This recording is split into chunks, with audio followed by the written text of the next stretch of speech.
اب آپ اس مبارک سلسلے کا چوتھا حلقہ سماعت فرمائیں۔ بعض لوگوں کو بڑی غلطی لگتی ہے، وہ کہتے ہیں حضور کے بیٹوں کا نام شاید طیب بھی تھا اور طاہر بھی تھا۔ یہ طیب طاہر آپ کے بیٹوں کا نام نہیں تھا۔ بہت سارے لوگ بلکہ بڑے اچھے خاصے پڑھے لکھے لوگ جو ہیں وہ بھی حضور کے بیٹوں کے نام طیب طاہر لکھ دیتے ہیں، حالانکہ حضور صلی اللہ علیہ وسلم کے کسی بیٹے کا نام طیب اور طاہر نہیں تھا۔ آپ کا پہلا بیٹا القاسم تھا، دوسرا بیٹا عبداللہ تھا۔ عبداللہ کے لقب دو تھے، حضور اس کو طیب پکارتے تھے اور ماں اس کو طاہر پکارتی تھی۔ یہ آپ کا لقب تھا، نام عبداللہ تھا۔ اور ایک بیٹا حضور کا نام ابراہیم تھا، جو بی بی ماریا قبطیہ سے، جو مقوقس نے حضور کو ہدیہ بھیجا تھا، اس میں اس عورت سے پیدا ہوئی۔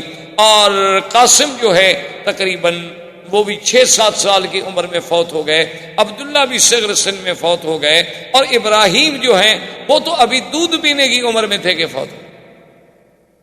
اس لیے ایک صحیح حدیث مبارک میں ہے، حضور نے فرمایا ان لہ برزۃ فی الجنہ، میرے بیٹے کے لیے اللہ نے جنت میں بھی دایا کا انتظام کیا ہے، وہ جو دودھ پلاتی ہے۔ اور حضور نے یہ بھی فرمایا تھا کہ اگر میرے اوپر نبوت کا دروازہ بند نہ ہو جاتا تو شاید میرا بیٹا ابراہیم جو ہے یہ بھی اللہ کا نبی ہے۔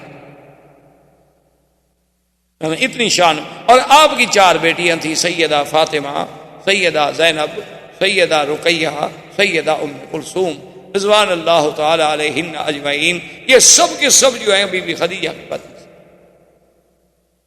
اور اسی سے دشمنان اسلام، دشمنان دین کا یہ پراپگنڈا کہ حضور نے اتنی شادیاں کی اور حضور نے اتنی شادیاں کی اور حضور نے اتنی شادیاں کی، جیسے رشدی بدبخت نے لکھا، تسلیمہ نسرین نے لکھا، اور اسی قسم کے ملعونین جن کو اصل میں تو بغض ہے اسلام سے اور دین محمد مصطفیٰ صلی اللہ علیہ وسلم سے، اور پھر وہ الزام لگانے میں بہانوں کی تلاش میں ہوتے ہیں کہ کوئی ہمیں موقع مل جائے تو ان نے یہ ثابت کرنے کے لیے کہ دیکھو جی ہمارے نبی عیسیٰ علیہ السلام نے تو ایک بھی شادی نہیں کی اور حضور پاک نے تو 11 شادیاں فرمائیں، تو نعوذ باللہ آپ کو تو بس عورتوں کا ہی ہر وقت خیال تھا کہ جہاں گئے شادی کر لی، جہاں گئے شادی کر لی۔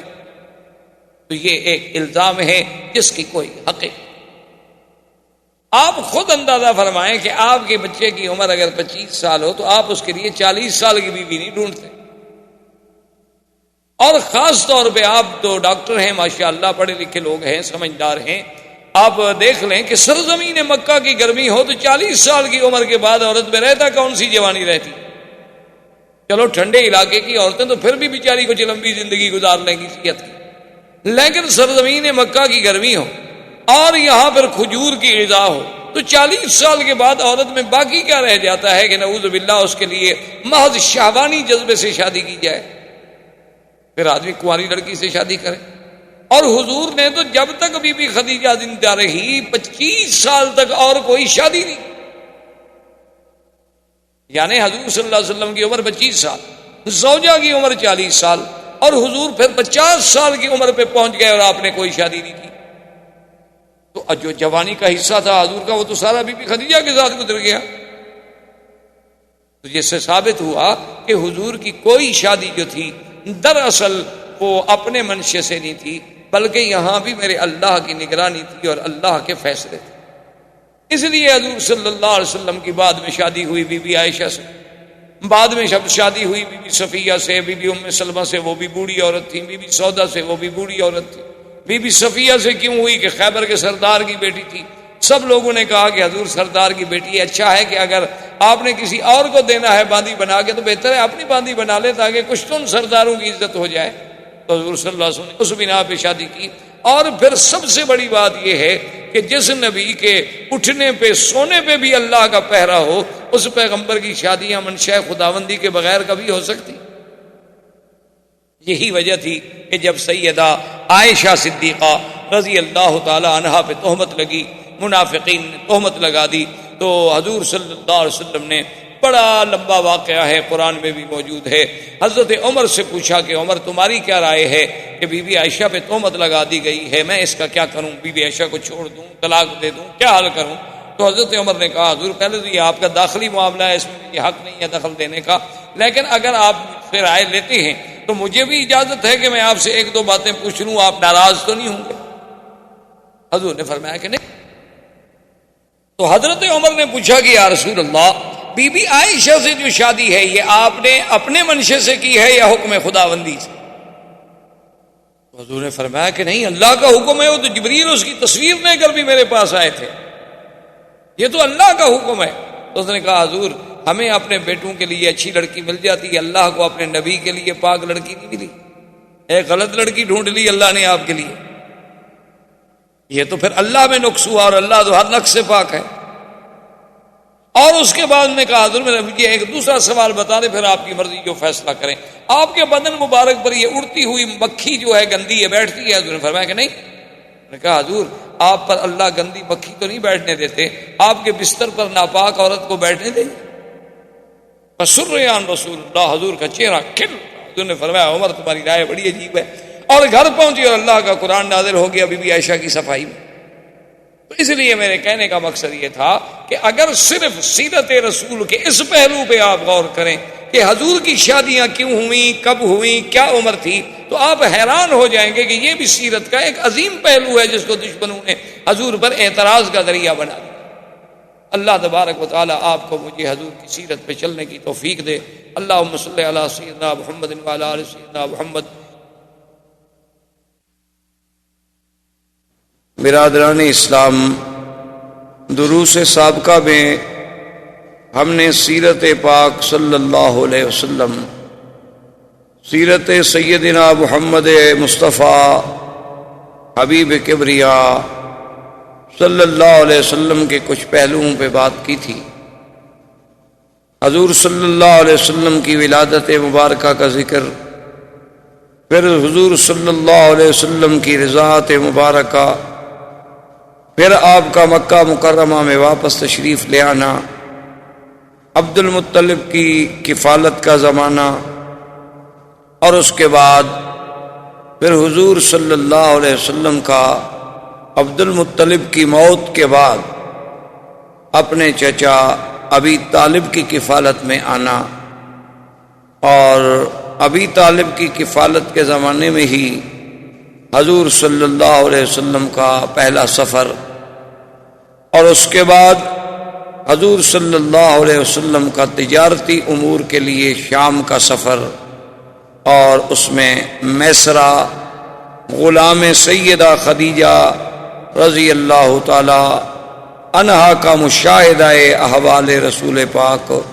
صلی اللہ علیہ وسلم، اور اس سے متاثر ہو کر سیدہ خدیجہ رضی اللہ تعالی عنہا نے حضور صلی اللہ علیہ وسلم کو خود دعوت نکاح پیش کی، اور حضور صلی اللہ علیہ وسلم نے اس دعوت کو قبول فرما لیا، اور آپ کا پہلا نکاح جو ہے وہ سیدہ خدیجہ رضی اللہ تعالی عنہ سے سر انجام پایا۔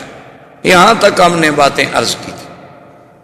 اصل میں 2-4 روز سے مجھے تکلیف تھی، 1-2 دن حرم میں درس بھی 2 درس نہیں ہو سکے، لیکن آج ہمارے ایک بزرگ مدینہ منورہ سے تشریف لائے تھے، تو سیرت بھی مدینے والے کی اور مدینہ منورہ کا مہمان بھی ہو، تو یہ مناسب نہیں تھا کہ میں چھٹی کروں، ورنہ حقیقتاً مجھ میں اتنی ہمت نہیں تھی، اور نہ ہی مزید بولنے سے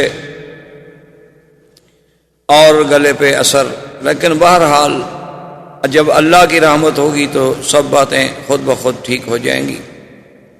تو سیدہ خدیجہ الکبریٰ رضی اللہ تعالی عنہا دنیا کائنات میں وہ سب سے خوش نصیب خاتون ہیں، وہ سب سے خوش قسمت خاتون ہیں کہ جن کے مقدر میں سرکار دو عالم صلی اللہ علیہ وسلم کی زوجیت کا شرف آیا اور سب سے پہلے آیا۔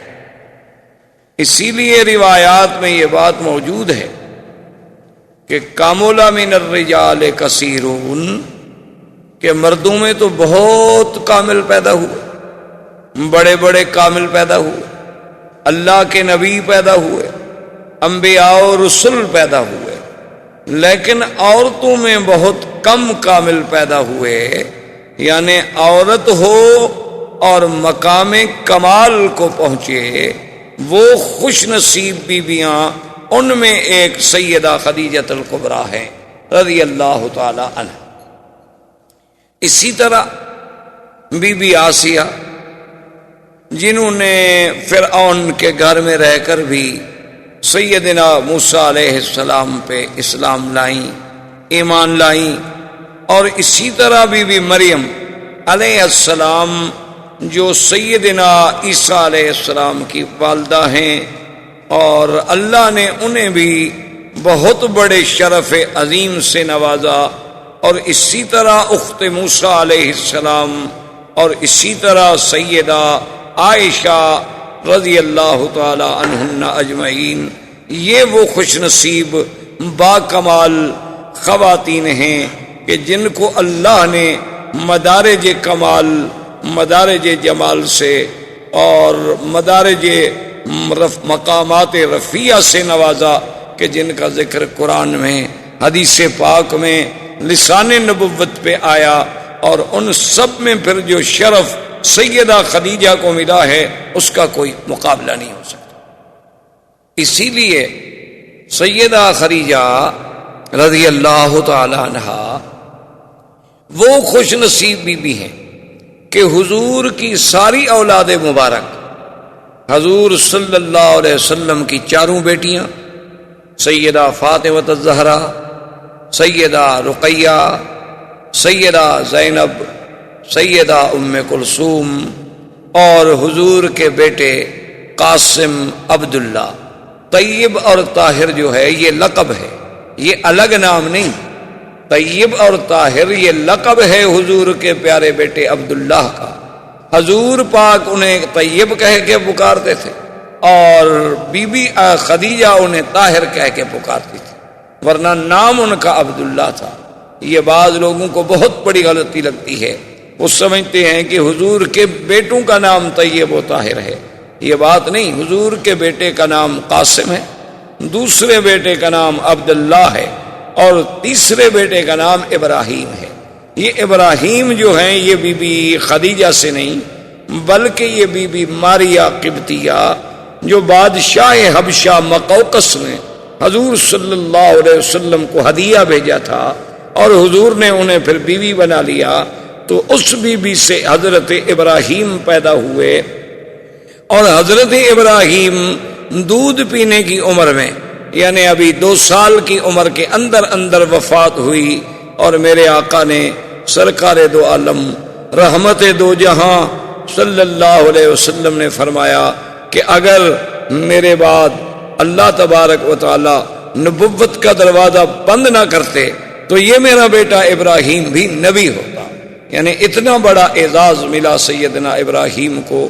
اور اس کے بعد حضور نے فرمایا کہ اللہ نے مجھے دکھلایا ہے کہ ان لہو مرضعہ فی الجنت، کہ جنت میں اللہ نے اس کی دودھ پلانے والی کا انتظام کیا ہے جو میرے بچے کو دودھ پلاتی ہے۔ تو اتنا بڑا اعزاز، تو یہ ساری اولاد جو ہے حضور کی وہ سیدہ خدیجہ الکبریٰ سے۔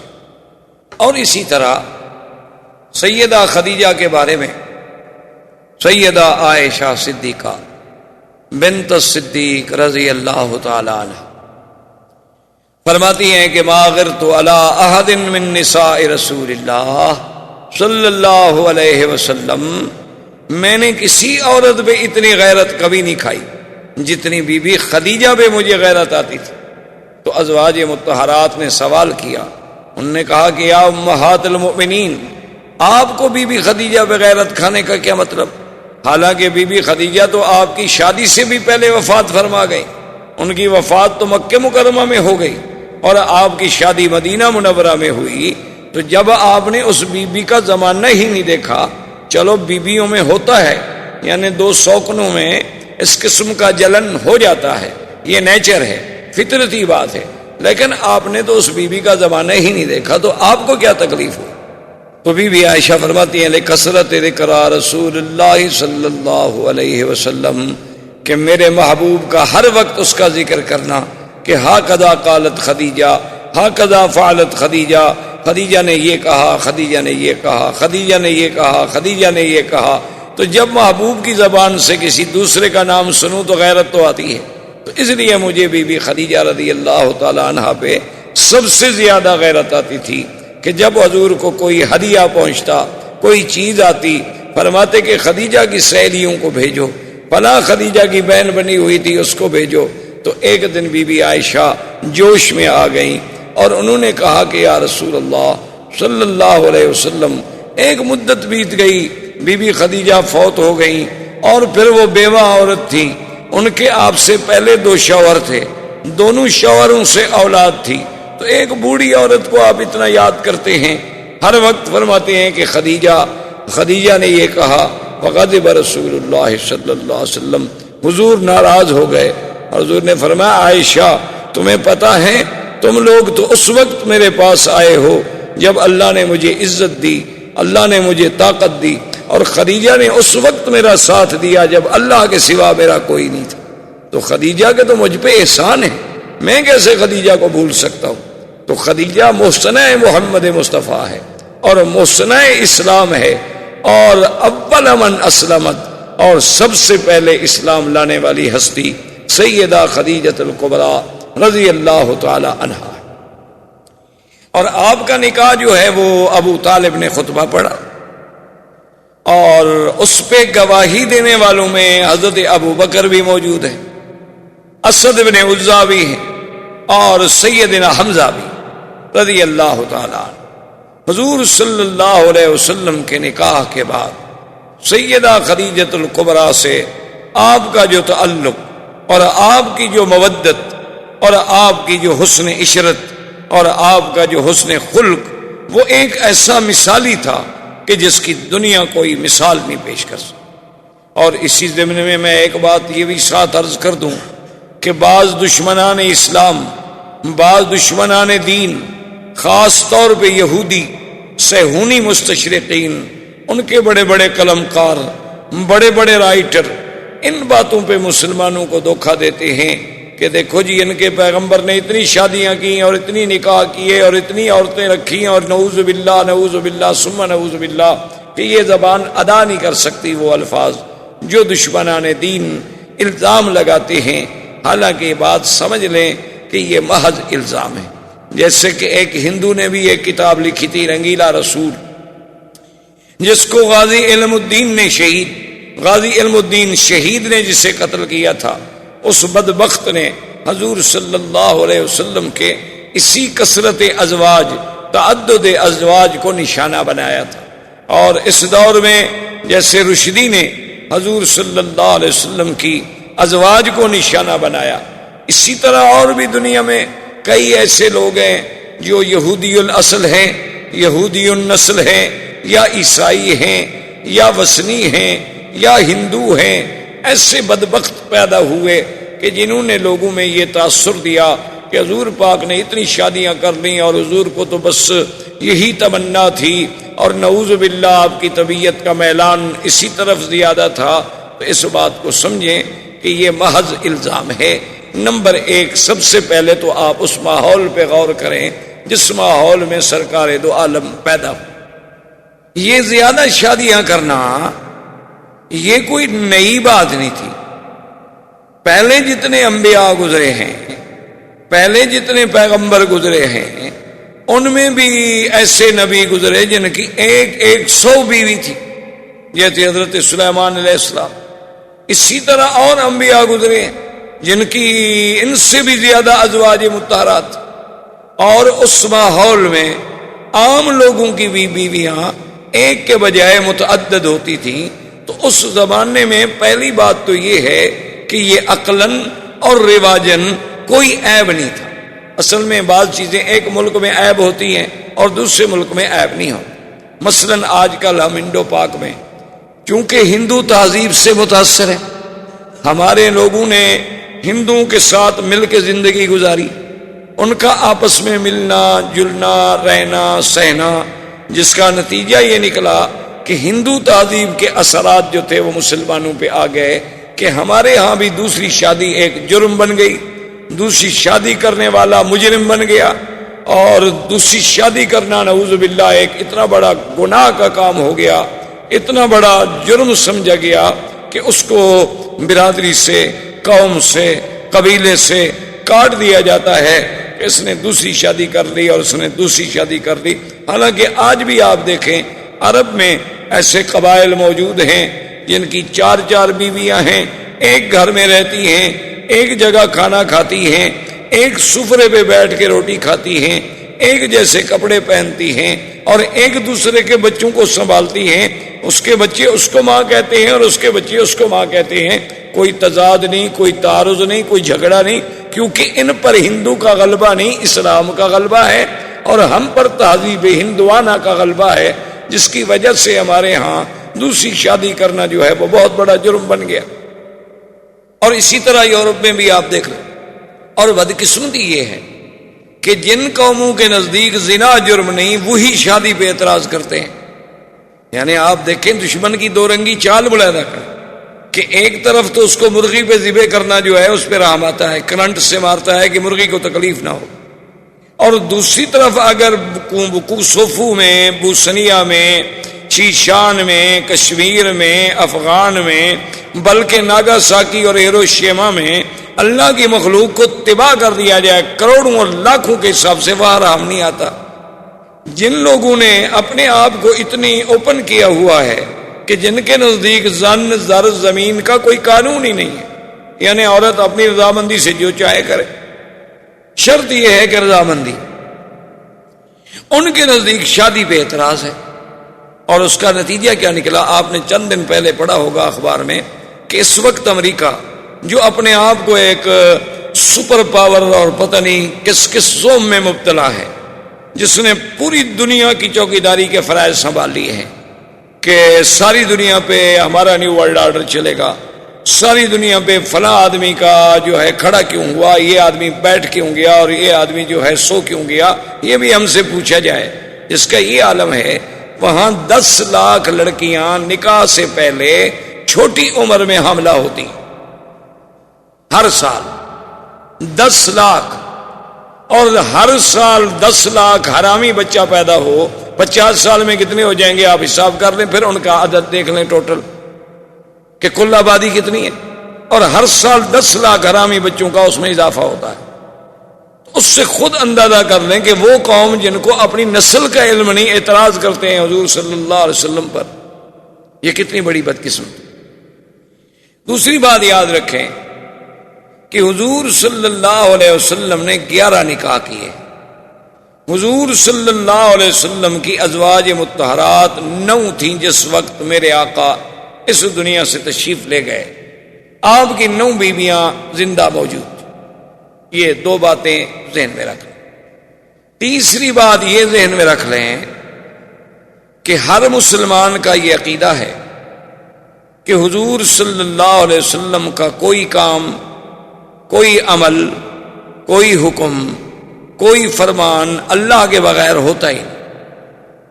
تو اس کا مطلب یہ ہوا کہ حضور صلی اللہ علیہ وسلم کے نکاح، حضور صلی اللہ علیہ وسلم کی شادیاں، حضور صلی اللہ علیہ وسلم کی ازواج مطہرات، یہ بھی اللہ کے حکم سے نکاح سر انجام ہوئے۔ تو جب اللہ کا حکم ہو تو اللہ کا رسول اپنے حکم، خدا کے حکم کو کیسے توڑ سکتے ہیں؟ یہ بات ذہن میں رکھ لیں۔ اور اس کے ساتھ اب سیرت کا بھی ایک پہلو دیکھیں۔ سارے قرآن میں آپ نظر ڈالیں، پہلے تو نظام عالم یہ ہے، سنت اللہ یہ ہے کہ اللہ قرآن میں عورتوں کا ذکر زیادہ نہیں فرماتے، بلکہ وہ مردوں کے تابع ہو کے ایک حکم عام دے دیا جاتا۔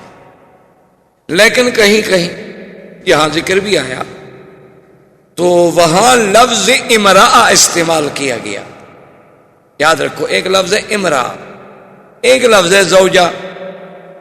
ان دونوں لفظوں میں جو فرق ہے وہ لغت کے ماہرین عرب سمجھتے ہیں کہ زوج، زوجہ، زوجہ جو ہے یعنی یہ ایک برابری کا لفظ ہے۔ زوج 2 عدد، جو دونوں چیزیں برابر ہیں اس کو کہتے ہیں زوج۔ تو زوجہ اور زوج یعنی گویا کہ یہ دونوں ایک ہی گاڑی کے 2 پہیے ہیں اور برابر ہیں۔ امرأہ میں وہ معنی نہیں ہوتا، اس میں آتا ہے مطلقاً عورت۔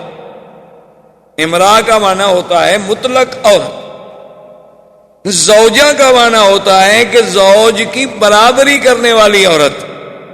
دونوں کو ذرا سمجھنے کی کوشش کریں.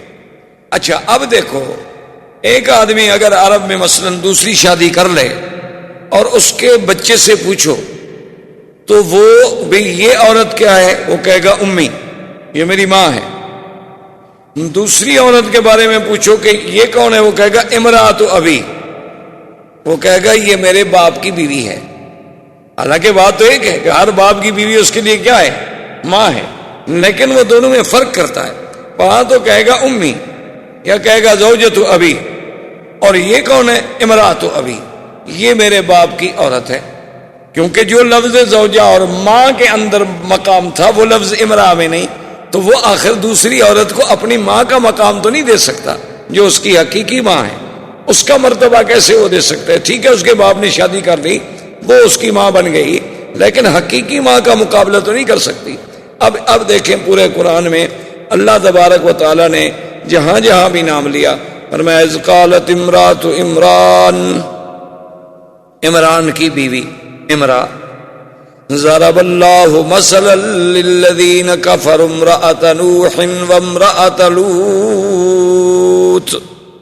اللہ نے مثال بیان کی حضرت لوط کی بیوی اور حضرت نوح کی بیوی، لیکن امرأۃ نوح، امرأۃ لوط.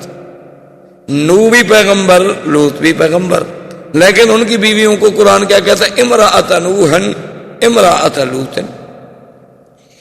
ضرب اللہ مثلا للذین آمنوا امرأۃ فرعون اذ قالت رب ابن لی عندک بیتا فی الجنہ. اللہ نے مثال پیش کی کہ فرعون کی بیوی امرأۃ فرعون، حالانکہ بی بی آسیہ بڑی شان والی بیوی ہے، لیکن قرآن کیا کہتا ہے، امرأۃ. اچھا اسی طرح قرآن نے ایک مسئلہ بیان، وامرأۃ مؤمنۃ ان وهبت نفسها للنبی ان اراد النبی ان ينكحها خالصۃ لک من دون المؤمنین.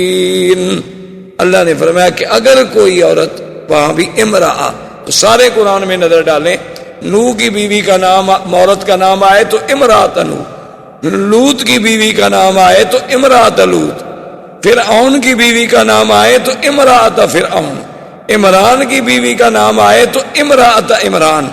لیکن شان رسالت دیکھیں، شان محمد مصطفیٰ دیکھیں صلی اللہ علیہ وسلم، کہ اللہ نے میرے مدنی کی بیویوں کو عمرانی کہا. فرمایا یا ایھا النبی قل لازواجک وبناتک ونساء المؤمنین. میرے مدنی صلی اللہ علیہ وسلم، نبی پاک آپ، یا ایھا النبی قل لازواجک، ازواج زوج، کیوں حضور کے قریب لا رہے ہیں؟ حضور کی شان کی وجہ سے بیویوں کا شان بھی اونچا ہو گیا. جو چیز بھی میرے مدنی کے قریب آئی وہ بھی آسمانوں کو پہنچ گئی، اس کو بھی بلندی مل گئی، وہ بھی زوجہ کے یا نساء النبی. اللہ نے فرمایا میرے مدنی پاک کی بیویوں، لستن کاحد من النساء، یعنی آپ اندازہ فرمائیں کہ کیا خطاب ملا ہے زوج کا. تو یہ بھی سیرت کا ایک پہلو ہے کہ اللہ نے کسی نبی کی بیوی کو زوجۃ النبی نہیں کہا، صرف محمد الرسول اللہ صلی اللہ علیہ وآلہ آلہ وصحبہ وسلم کی بیویوں کو ازواج نبی کہا گیا. اب دوسری بات یہ یاد رکھیں کہ اگر کوئی دنیا میں آدمی محض خواہشات نفسانی کے لیے شادی کرے تو 25 سال کی عمر میں تو وہ کنواری لڑکی ڈھونڈتا ہے، کوشش کرتا ہے کہ مجھ سے کم عمر لڑکی ملے، یعنی میری عمر سے چھوٹی ملے. بلکہ آج کل آپ دیکھیں جن کے پاس یہاں بھی دولت ہے، پیسہ ہے، 70 سال بھی عمر ہو جائے وہ بھی چاہتے ہیں ہم چھوٹی لڑکی سے شادی کریں. کئی دفعہ ایسا ہوتا ہے کہ ایک آدمی کے ساتھ عورت ہوتی ہے تو آدمی یہ تصور کرتا ہے کہ شاید یہ اس کی بیٹی ہوگی، لیکن جب پوچھتا ہے تو وہ کہتے ہیں نہیں یہ تو میری بیوی ہے. تو یعنی آج کا بندہ بھی اگر وسائل ہیں تو وہ یہ چاہتا ہے کہ میری عمر 70 سال ہو تو بیوی مجھے 15 سال کی ملے، 20 سال کی ملے، 25 سال کی ملے، کیونکہ ہم پر خواہش نفس زیادہ غالب ہے.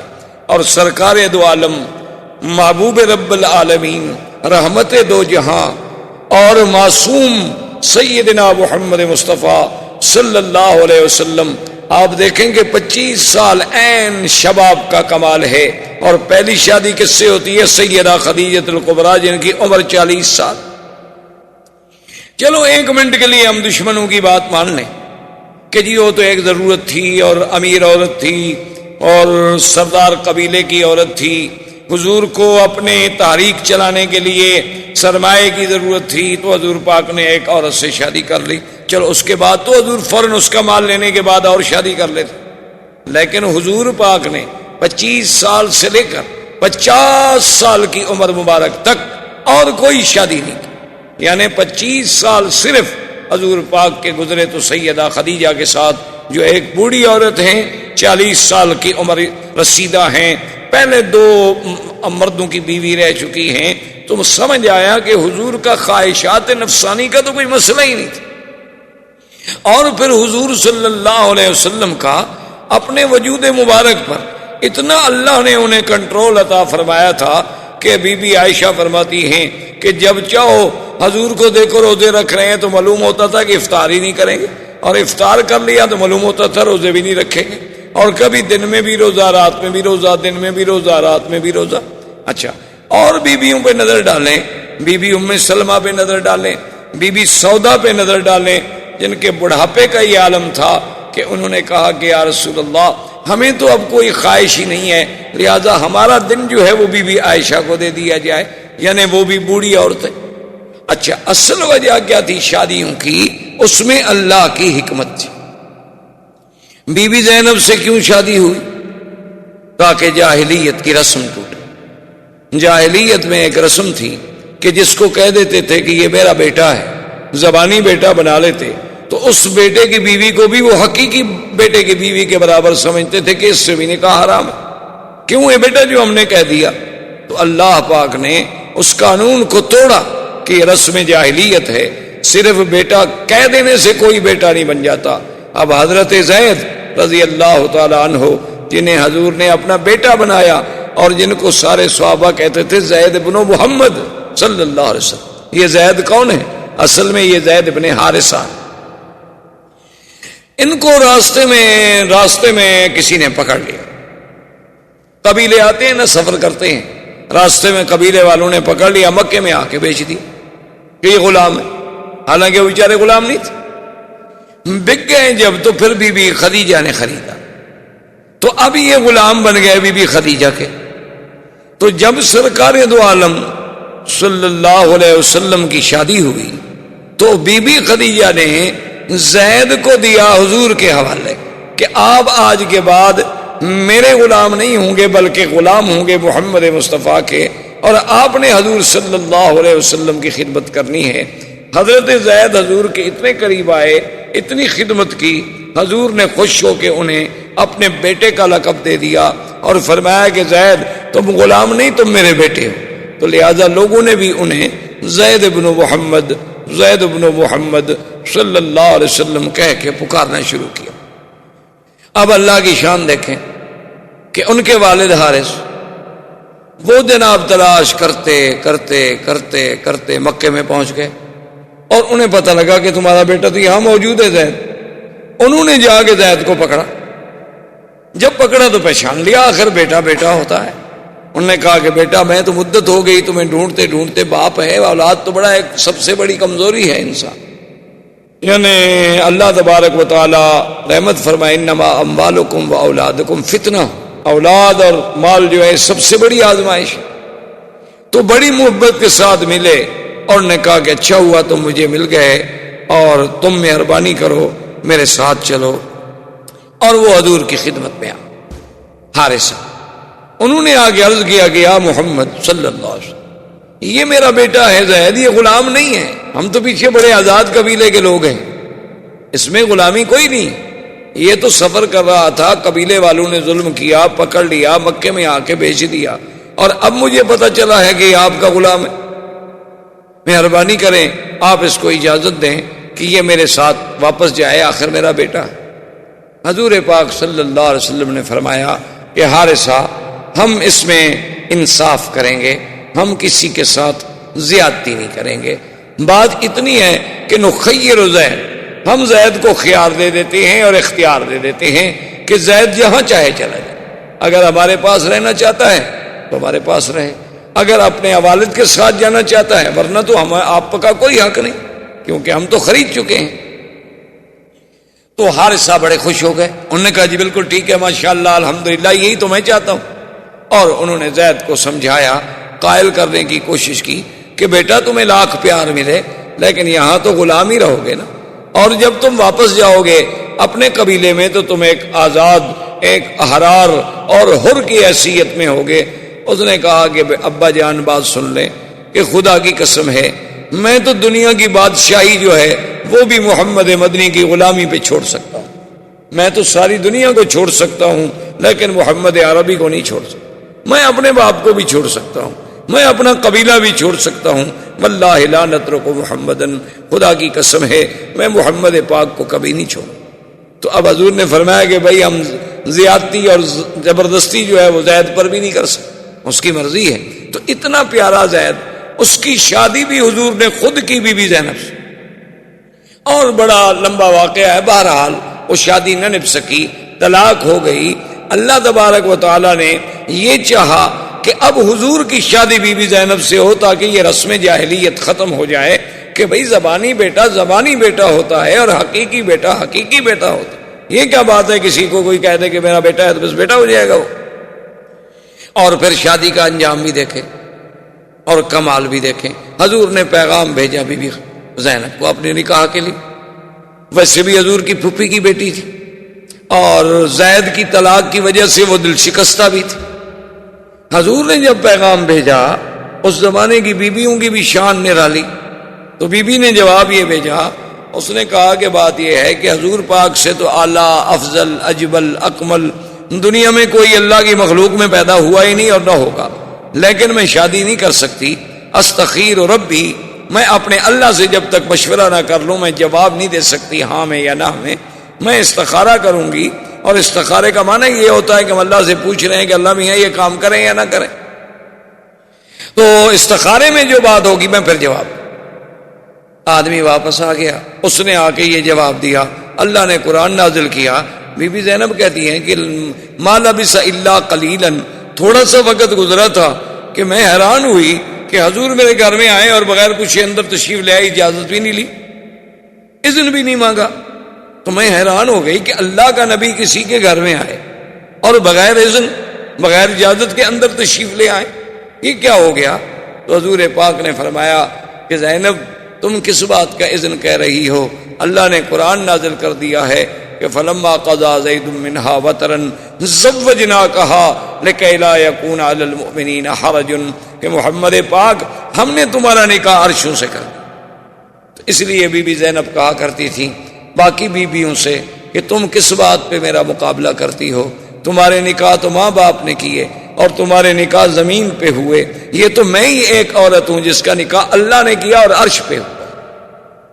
تو اب بتائیں جناب، یہ نکاح اللہ کے حکم سے ہوا، اس میں حضور صلی اللہ علیہ وسلم کی تمنا کا، بلکہ حضور تو چاہتے تھے کہ یہ نہ ہو، حضور تو یہ چاہتے تھے کہ زید طلاق نہ دے، یہ رشتہ قائم رہے، لیکن اللہ کے حکم سے رشتہ ہوا۔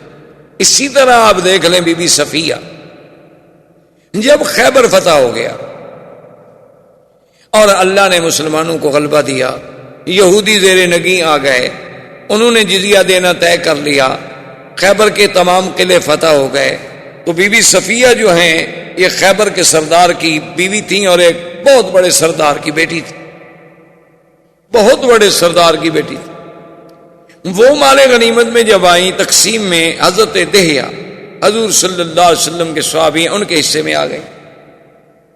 تھوڑی دیر کے بعد کچھ صحابہ حضور کی خدمت میں آئے، انہوں نے کہا کہ یا رسول اللہ صلی اللہ علیہ وسلم، اللہ نے ہمیں عزت دی، غلبہ دیا، نصرت دی، فتح دی، بہرحال یہودی کچھ بھی ہوں اہل کتاب تو ہیں، اور پھر وہ اس وقت ختم ہو گئے، ان کی قوت ختم ہو گئی، مدینے سے نکال دیے گئے، خیبر میں آئے، خیبر میں ذلیل ہو گئے، مسلمانوں کے باج گزار بن گئے، لیکن صفیہ ایک بہت بڑے سردار کی بیٹی، بہت بڑے رئیس کی بیٹی، اور ایک بہت بڑے سردار کی بیوی.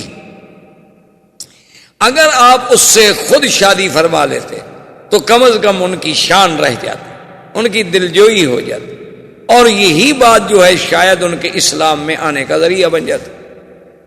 حضور صلی اللہ علیہ وسلم نے فرمایا کہ ہاں بات تو ٹھیک ہے, لیکن وہ تو دے یا کہ حصے میں آ گئی, میں تو اپنے صحابی سے کچھ کہنے کے لیے تیار نہیں ہوں.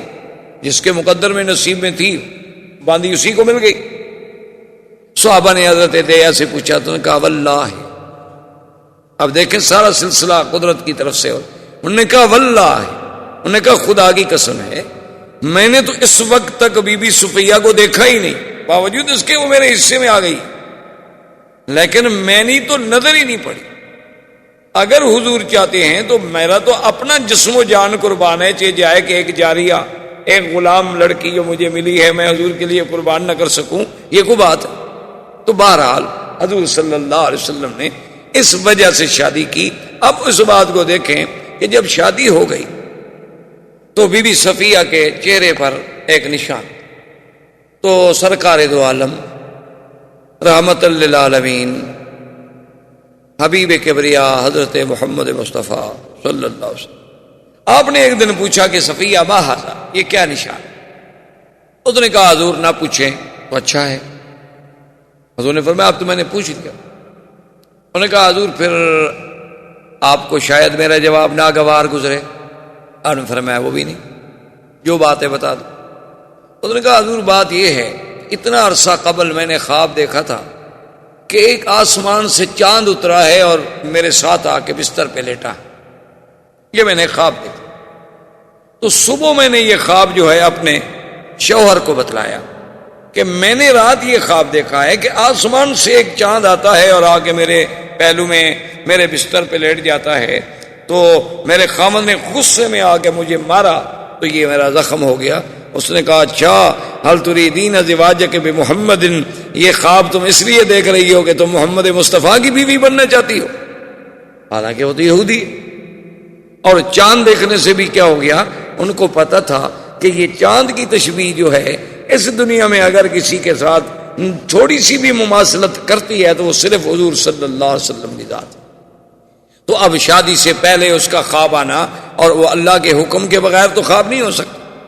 اسی طریقے سے آپ دیکھیں بی بی صفیہ کے علاوہ اور بی جو ہے سیدہ حفصہ, اسی طریقے سے حضور صلی اللہ علیہ وسلم کی جتنی بیویاں, بی بی میمونہ, یہ جو آپ مدینہ منورہ جاتے ہیں نا نوریہ کے قریب جن کا مزار ہے, یہ وادی صرف ہے, یہ بی بی میمونہ یہاں سے ہیں. اور ان کا بھی عجیب بات ہے کہ ولدت بالصرف ونکحت بالصرف وتزوج بها بالصرف وماتت بالصرف, کہ بی بی پیدا بھی اسی علاقے میں ہوئی, نکاح بھی اسی جگہ ہوا, حضور نے بی بی بھی اسی جگہ بنایا, اور پھر موت بھی اسی جگہ آئی اور دفن بھی اسی جگہ ہوئی. اسی طریقے سے آپ دیکھ لیں حضور صلی اللہ علیہ وعلا آلہ واصحابہ وسلم کی ایک بی بی ہیں جویریہ. یہ جویریہ جو ہیں یہ نضر بن حارث کی بیٹی ہیں. نضر بن حارث جو ہیں یہ بنی المصطلق کا بہت بڑا سردار ہے.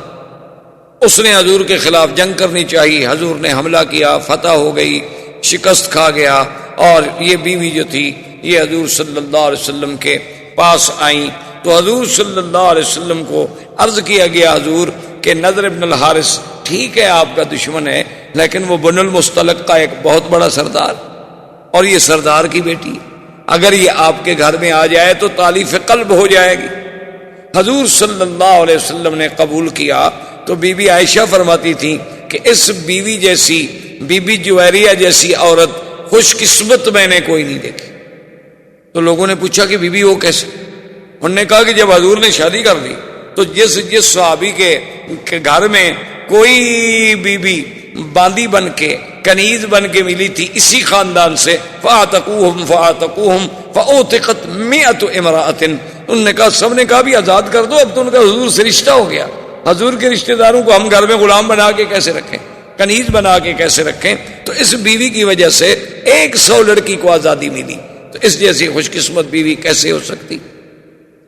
بی بی ام حبیبہ ابو سفیان کی بیٹی, پہلا خاوند جب فوت ہو گیا, حضور صلی اللہ علیہ وسلم سے شادی ہوئی تو ایک ایک نکاح پہ آپ نظر دوڑائیں، ایک نکاح میں بھی حضور صلی اللہ علیہ وسلم کی خواہش نفسانی یا حضور صلی اللہ علیہ وسلم کی تمنا آپ کو نظر نہیں آئے گی، بلکہ اللہ کا احکام، اسلام کا پھیلانا، دین اسلام کی قوت کا ذریعہ بننا، اور وہ دین جس نے قیامت تک چلنا ہے۔ حضور کی داخلی زندگی کے بارے میں ہمیں کون خبر دیتا؟ یعنی خارجی زندگی تو صحابہ کے سامنے ہے، لیکن حضور کی داخلی زندگی، حضور کے گھر کی زندگی، حضور کی نیند، حضور کی تہجد، حضور کا رات کا پڑھنا، حضور صلی اللہ علیہ وسلم کا گھروں میں بیٹھنا، حسن معاشرت، یہ ساری چیزوں کا سبق کون دے سکتا تھا؟ تو اس لیے اللہ کو منظور یہ تھا کہ حضور صلی اللہ علیہ وسلم کی تعدد ازواج ہوں، تاکہ یہ بھی ایک ذریعہ بنے دین مصطفیٰ صلی اللہ علیہ وسلم کو پورے عالم میں پھیلنے۔ اور پھر عدل دیکھیں، اللہ نے ہر مسلمان مرد کے لیے 4 بیویوں کی اجازت دی کہ ہر آدمی 4 بیویاں کر سکتا۔ قرآن پاک میں موجود ہے، فَانْكِحُوا مَا طَابَ لَكُم مِّنَ النِّسَاءِ مَثْنَىٰ وَثُلَاثَ وَرُبَاعَ فَإِنْ خِفْتُمْ أَلَّا تَعْدِلُوا فَوَاحِدَةً، یعنی اگر چاہو تو 4 عورتوں سے شادی کر سکتے، بھائی یک وقت ایک آدمی اپنے گھر میں 4 بیویاں رکھ سکتے۔ اچھا، اب اگر فرض محال ایک بیوی مر جائے، 3 ہو گئی، تو پھر چوتھی شادی اور کر سکتا۔ 2 بیویاں مر جائیں تو اب 2 شادیاں اور کر سکتا ہے۔ فرض محال خدا نہ کرے جھگڑا ہو گیا، اس نے ایک بیوی کو طلاق دے دی، تو پھر 3 بچ گئی، تو اب ایک اور بیوی کر سکتا ہے۔ لیکن ادھر دیکھیں، اللہ نے اپنے نبی کو 9 بیویوں تک کی تو اجازت دے دی، لیکن پابندی کیا لگا دی؟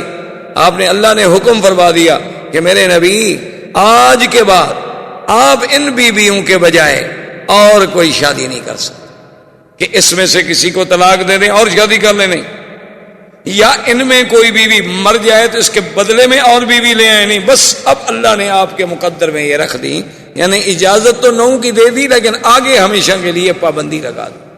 آگے اللہ تبارک و تعالی نے پابندی لگا دی۔ یہاں عام آدمی کو 4 کی اجازت تو دی، لیکن آگے پابندی نہیں لگائی۔ اور اسی طرح دیکھیں کہ ایک دفعہ حضور صلی اللہ علیہ وسلم اپنی بیویوں سے کسی مسئلے میں ناراض ہو گئے، اور آپ نے قسم کھا لی کہ میں 1 مہینے تک کسی بیوی سے بات نہیں کروں۔ اس کو کہتے ہیں شریعت میں ایلا۔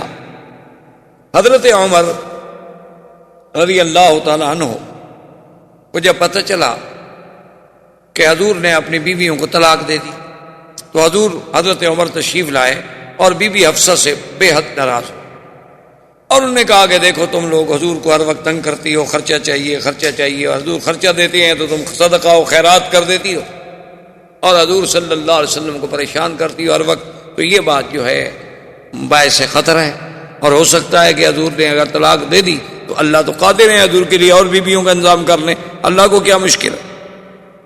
اب آپ قرآن کے الفاظ پہ غور کریں، عَسَىٰ رَبُّهُ إِن طَلَّقَكُنَّ أَن يُبْدِلَهُ أَزْوَاجًا خَيْرًا مِّنكُنَّ مُسْلِمَاتٍ مُؤْمِنَاتٍ قَانِتَاتٍ تَائِبَاتٍ عَابِدَاتٍ سَائِحَاتٍ طیبات و ابکارا۔ اللہ نے فرمایا کہ خبردار، اگر اللہ چاہے اپنے نبی کو حکم دے دے کہ تم کو طلاق دے دے، اللہ تم سے بھی زیادہ بہتر عورتیں نبی کے گھر میں لے آئے، جو اسلام والی ہوں گی، ایمان والی ہوں گی، راتوں کو عبادت کرنے والی ہوں گی، رات دن اللہ کے دین کے پھیلانے والی ہوں گی، روزے رکھنے والی ہوں گی، اور اپنے جسم و جان کی مال کی حفاظت کرنے والی ہوں گی۔ ایسی بیویاں بیوہ بھی ہوں گی، کنواری بھی ہوں گی، اگر اللہ چاہے تو آپ سے بھی زیادہ بہتر بیویاں لے آئے۔ اب مسئلہ سمجھیں، علماء نے لکھا ہے کہ اللہ کے نبی نے کسی بیوی کو پھر طلاق نہیں دی، اور اللہ نے یہ بھی حکم کر دیا کہ حضور اب یہ آپ کی بیویاں ہیں، ان کے بجائے اور تبدیل بھی نہیں ہو سکتی۔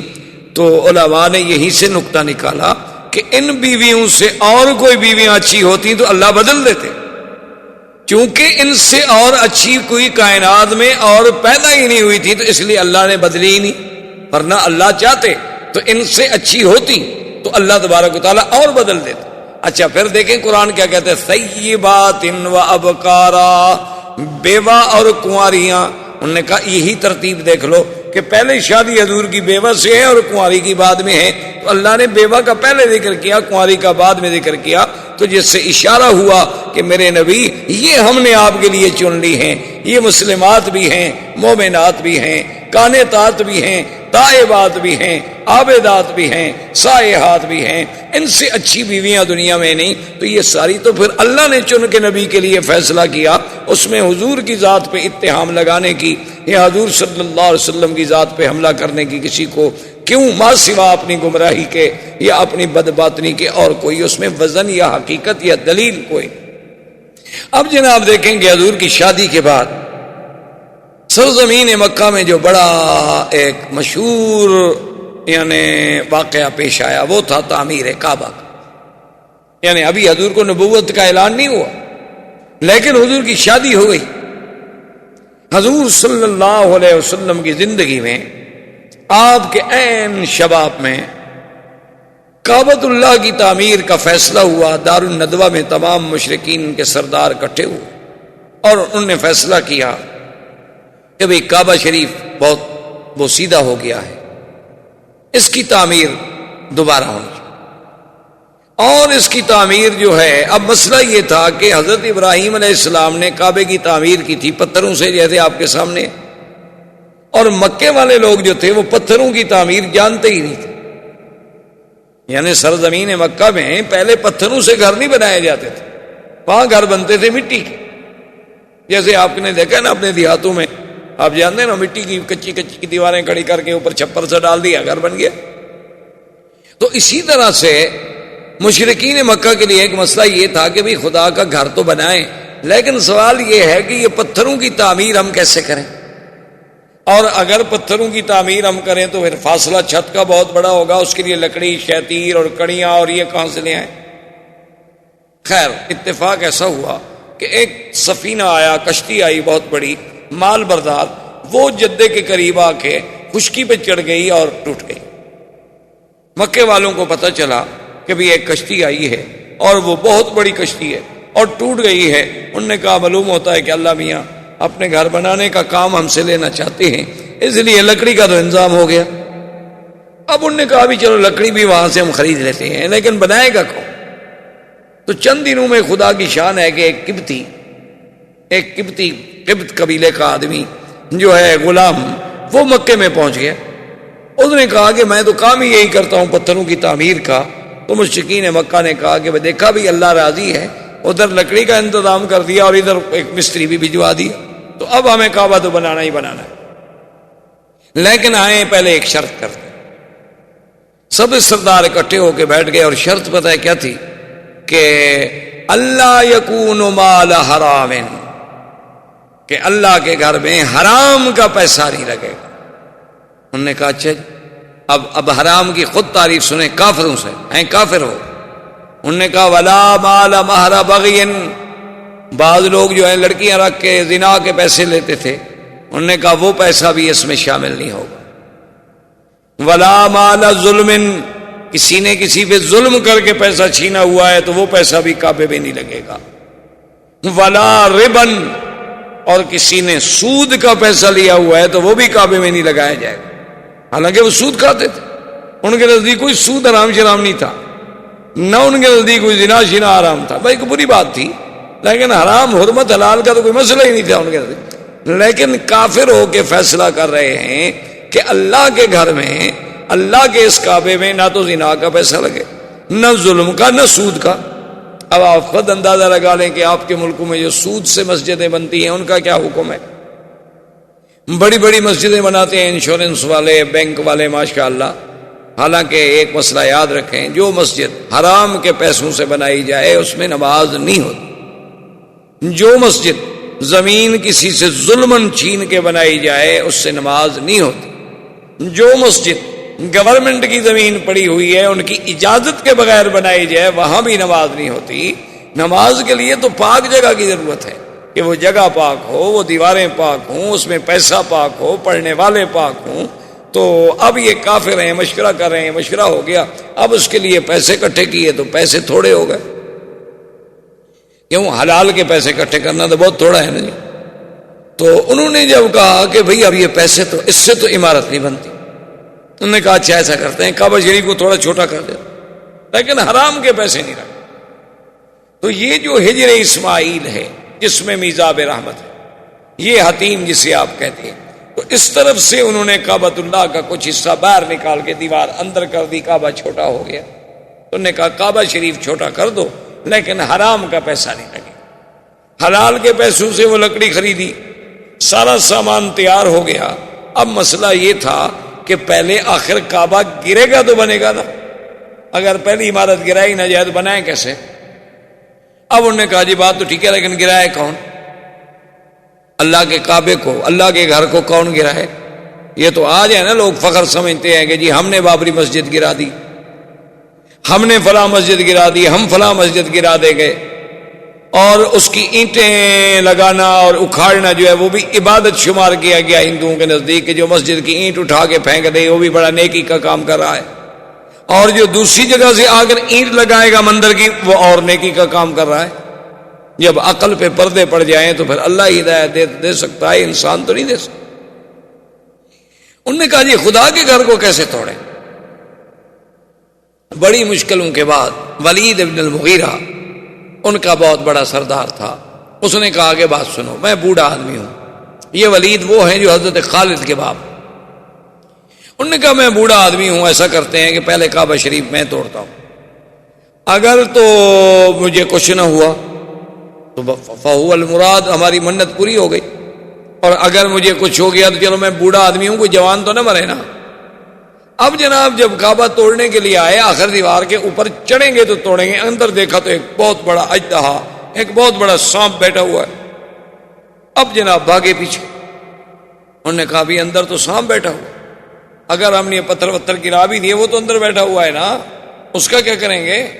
اور وہ اتنا بڑا ہے کہ اس کو ہم مار بھی نہیں سکتے۔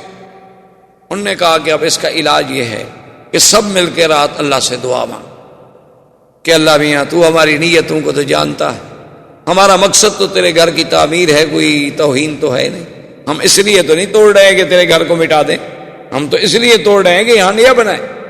تو کہتے ہیں کہ صبح جب ہوئی، سارے قریش سرزمین کعبہ پہ موجود تھے کہ اجیاد کی جانب سے ایک بہت بڑا پرندہ آیا اور اس نے اس سانپ کو اپنے چونچ میں پکڑا اور اٹھا کے سب کے سامنے لے گیا۔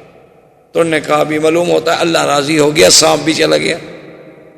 پھر بھی انہوں نے کہا کہ نہیں بھائی یہ ٹھیک ہے، سانپ تو چلا گیا لیکن بہرحال ولید ہی توڑے۔ تو ولید کو دال لے کے کعبے کی دیوار پہ چڑھا، 2-3 پتھر توڑ دیے۔ اس نے کہا اب تو آؤ، کچھ نہیں ہوا۔ انہوں نے کہا کہ نہیں، ابھی رات گزرنے دو، ہم پہلے ہاتھیوں کے بادشاہ کا حشر دیکھ چکے ہیں، وہ بھی کعبہ توڑنے آیا تھا، ہم تو اتنی غلطی نہیں کرتے۔ اب 24 گھنٹے گزر گئے، اس نے کہا بھی اب تو میں ٹھیک ہوں، اب تو کچھ نہیں ہوا۔ انہوں نے کہا نہیں، پہلے تم اپنے بچوں سے کہو کہ وہ تمہارے ساتھ کھڑے ہو کے توڑے۔ تو ولید اپنے بچوں کو لے کے چڑھا اور دیوار پہ پتھر توڑے، پھر سارے قریش ملے، وہ دیواریں توڑی گئیں، اس کے بعد کعبہ بنایا گیا۔ تو اس کعبے کی تعمیر میں سرکار دو عالم صلی اللہ علیہ وسلم بھی شریک، یعنی حضور پاک صلی اللہ علیہ وسلم بھی اس کعبہ بنانے میں شریک تھے۔ اب جب حجر اسود کا وقت آیا، اب سب قوم لڑنے مرنے پہ آ گئے۔ حضور پاک کی ذات تھی جنہوں نے چادر بچھائی اور کہا قریشیوں سے کہ مت لڑو، تم ہر آدمی کونے پکڑ لے اور اٹھا کے لے چلو۔ جب کعبہ کے قریب آئے، حضور نے فرمایا تمہارا کام ختم ہو گیا، اب کعبۃ اللہ میں یہ پتھر جو ہے میں اپنے ہاتھ سے لگاؤں گا۔ تو حضور صلی اللہ علیہ وسلم نے اس حجر اسود کو اپنے ہاتھ سے کعبۃ اللہ میں رکھا۔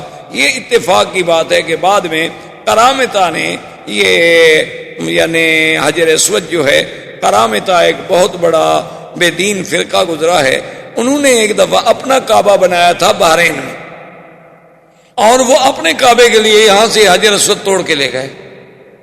بعض تاریخوں میں ہے کہ 20 سال، اور بعض تاریخوں میں ہے کہ 70 سال کا عرصہ جو ہے یہ پھر کرامتہ کے پاس رہا۔ اچھا، اور خدا کی شان دیکھو کہ جیسے آج یعنی 1419 میں 14 صدی کے بعد، کیونکہ میں 20ویں صدی کا ذرا قائل کم ہوں، ویسے آج کل تو بڑا پراپگنڈا ہوتا ہے نا، 20ویں صدی میں داخل ہو رہے ہیں، 20ویں صدی میں داخل ہو رہے ہیں، پتہ نہیں یعنی مسلمان ہو کے کافر بن رہے ہیں، کیا کر رہے ہیں؟ ہمیں سمجھ نہیں آئی آج تک کہ 20ویں صدی کہاں سے آ گئی۔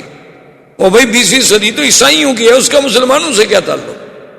یہ 1999 1998 یہ کیا ہے؟ یہ تو سن میلاد ہے، اس کا تعلق تو عیسائیوں سے ہے، مسلمانوں کے ساتھ کیا تعلق ہے 20ویں صدی کا؟ لیکن افسوس ہے ہر مسلمان اخباریں پڑھیں جناب 20ویں صدی میں ہم داخل ہو رہے ہیں، اور 20ویں صدی میں ہم یوں داخل ہوں گے، اور 20ویں صدی میں ہم یوں داخل ہوں گے۔ خدا کے بندے کون سا پہاڑ مار رہے ہو؟ 20ویں صدی میں تم داخل ہو رہے ہو، پتہ نہیں اللہ پہلے مار دے، تم کیسے داخل ہو رہے ہو؟ اتنی بڑی جہالت کی باتیں کرتے ہیں، یہ نہیں سوچتے کہ دشمن کا پراپگنڈا ہے کہ اسلام کی ہجری تاریخ ہمارے دماغوں سے نکل جائے، اتنا پراپگنڈا کر دیا جائے کہ اسلام کی عظمت کا جو نشان ہے تاریخ ہجرت وہ ہمارے دماغوں سے صرف ہو جائے۔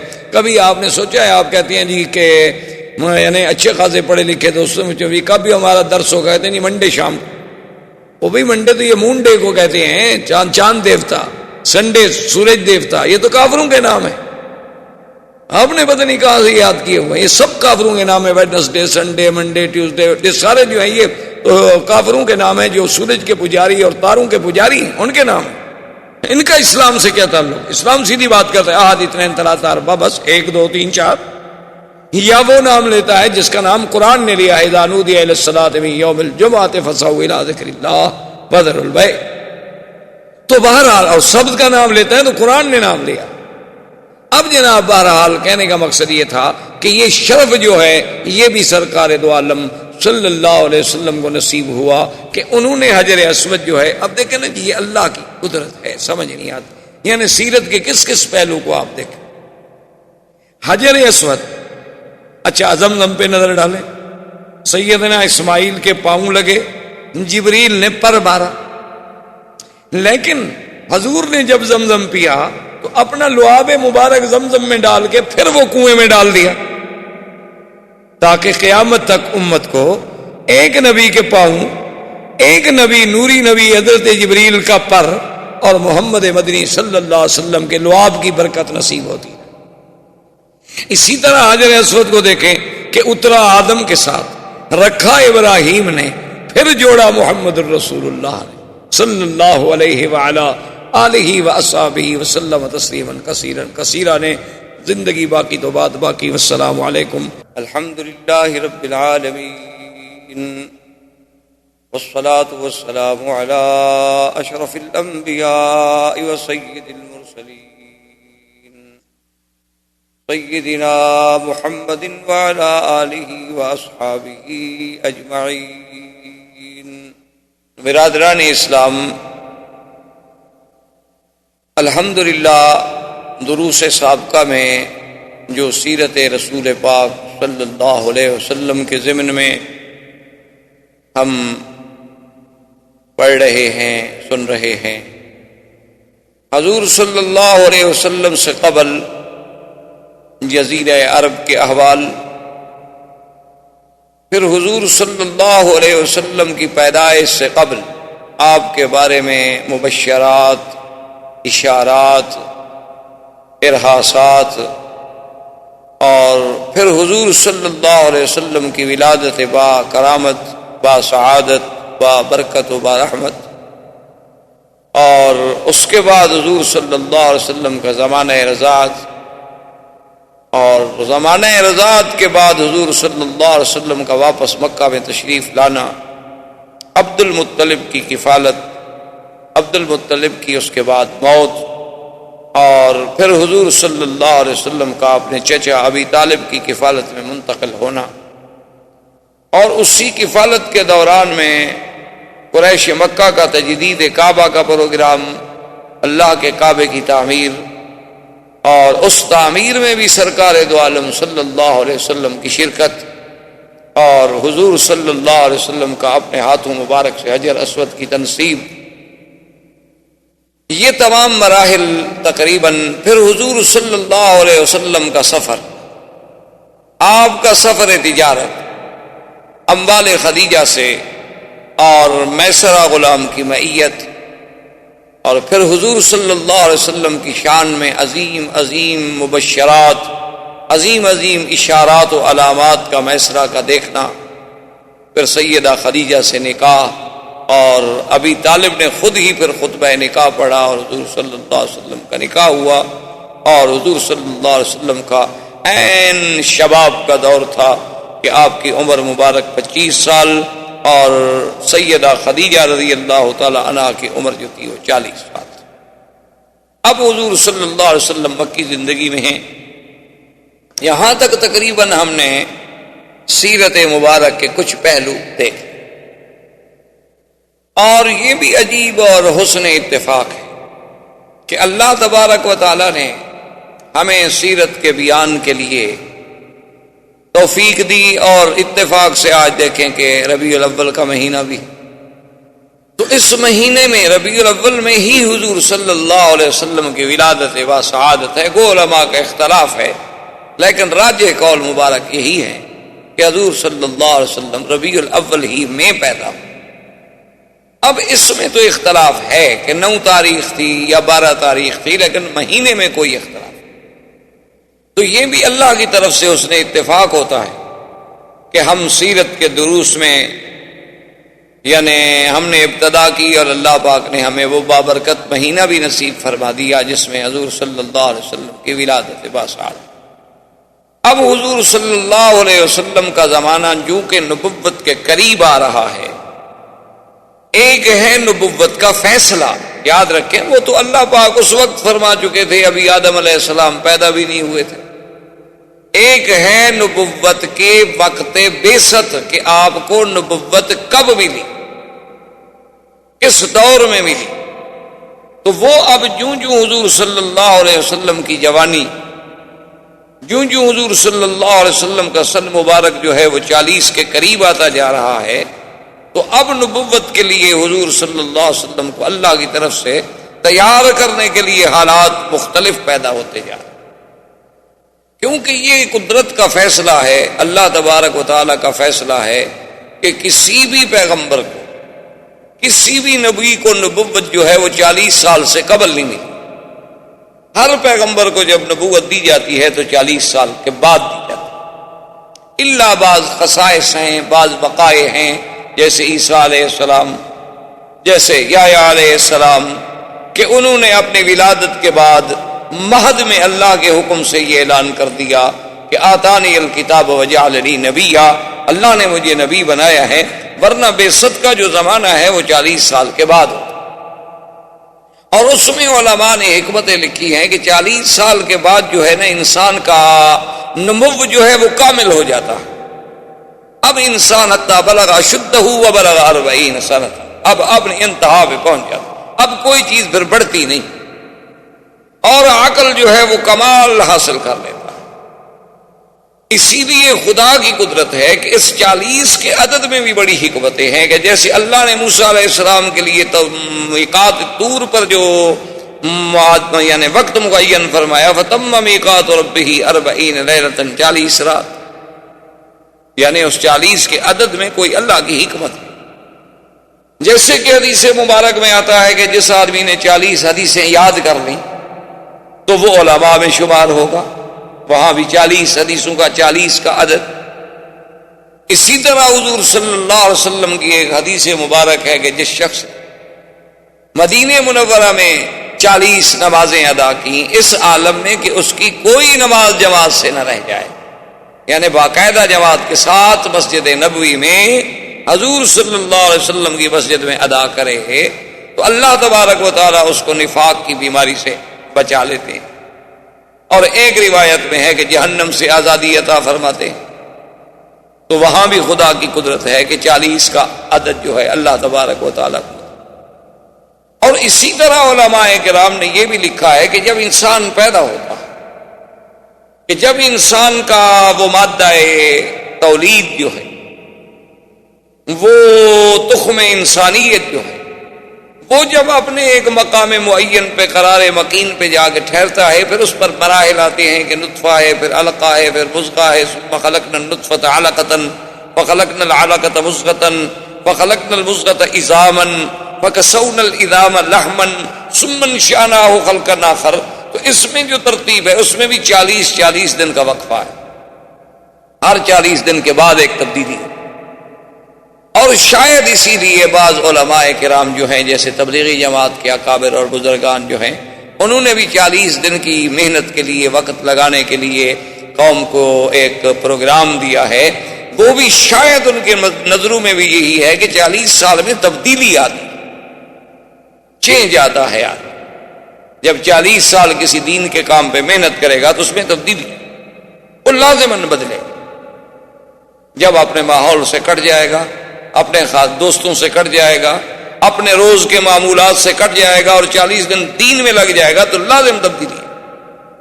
تو اب جو 40 سال قریب آ رہے ہیں، حضور صلی اللہ علیہ وسلم کے لیے مبشرات کا اور رؤیا صادقہ کا جو ہے وہ زیادہ سے زیادہ ورود ہونے لگے۔